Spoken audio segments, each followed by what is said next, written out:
માધવરાયજીના લગ્ન પ્રસંગે માધવપુરમાં આજે એક અનોખો અવસર ઉજવાઈ રહ્યો છે। રૂક્ષ્મણીજીના પક્ષ તરફથી રૂડા સામૈયા આવ્યા છે અને હવે ભગવાન માધવરાયજી વરરાજા સ્વરૂપે માંડવે પધારશે। દ્વારકા મંદિરની પરંપરા અનુસાર વરરાજાના વસ્ત્ર ધારણ કર્યા બાદ આ પાવન ક્ષણ માધવપુરની હવેલીમાં ભવ્ય રીતે ઉજવાઈ રહી છે।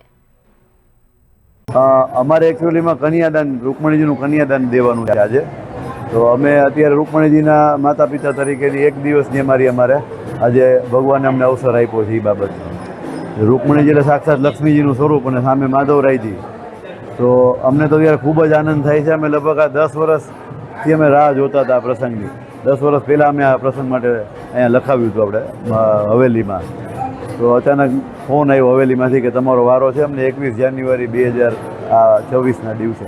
તો ત્યારથી અમે લોકો કન્ટિન્યુઅસ તૈયારીમાં છે અને ખૂબ જ બધા ઉત્સાહ। પહેલો પ્રસંગ અમારા ઘરે આવ્યો અમને લાગે છે અને અમે જેમ અમારી દીકરી ભણતી હોય એટલા જ ભાવથી અને એટલી શ્રદ્ધાથી અને 1.5-2 મહિનાથી એટલી જ પૂરતોડ મહેનત કરી છે।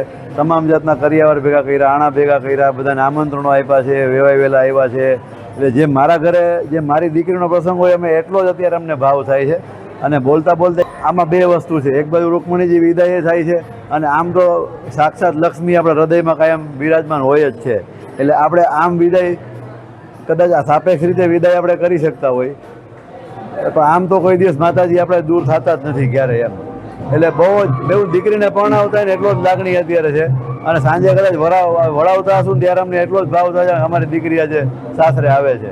કાલે મુખિયાજીને અહીંયા મુલાકાત થઈ ત્યારે અમને વેવાય તરીકે સંબોધીને કીધું કે આવો વેવાય એમ। એટલે ઘણી સરસ અત્યારે અનુભૂતિ થાય છે।